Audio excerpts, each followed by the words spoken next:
Calvin's influence was spreading like wildfire throughout Europe, whose educational institutions were spreading rapidly.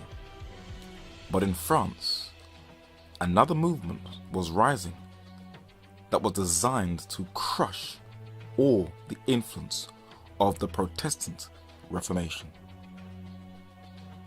In the University of Paris, also known as La Sorbonne, a Spanish nobleman and former soldier was gathering together a number of men to form a new order to save the papacy of being a past relic. This Spanish Basque name was Don Inigo Lopez de Recalde, who was born at the castle of Loyola in Spain.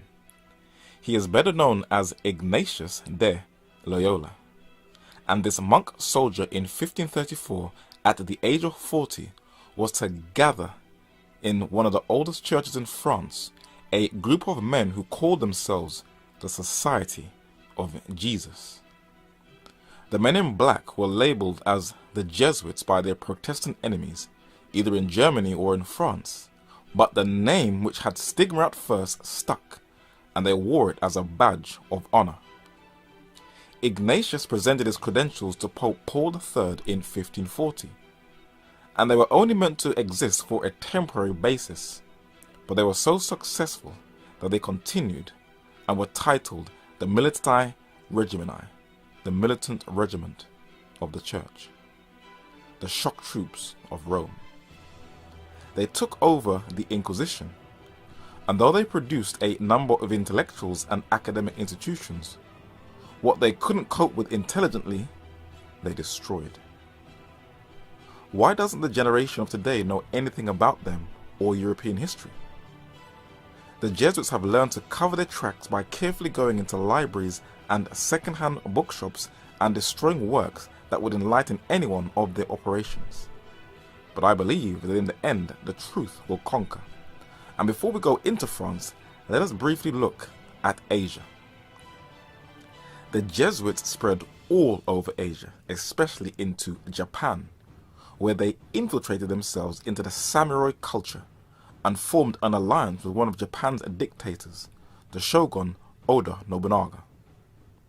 Many of these Jesuits were welcomed into the courts, for they were gifted and skilled at the sciences, but that was a wedge to control the culture in Asia. But many Japanese leaders caught wind of the Jesuit agenda, and they knew it was not to spread the gospel of Jesus Christ, but it was an agenda of papal-led Western imperialism, and many of the Jesuits were massacred in record numbers by the samurai culture of Japan.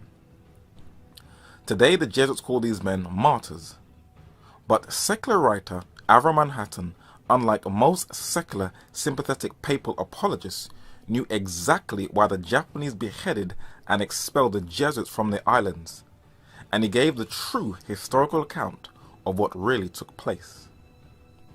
Manhattan said the Jesuits were determined to plant the spiritual and cultural power of the church in Southeast Asia.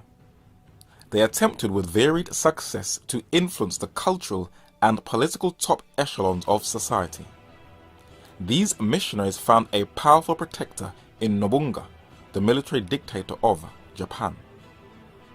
Japanese civil rulers began to realize that the Catholic Church was not only a religion, but a political power intimately connected with the imperialist expansion of Catholic countries like Portugal, Spain, and other Western nations.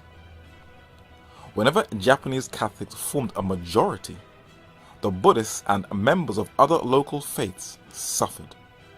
Not only were they boycotted, but their temples were closed, and when not destroyed, were seized and converted into churches.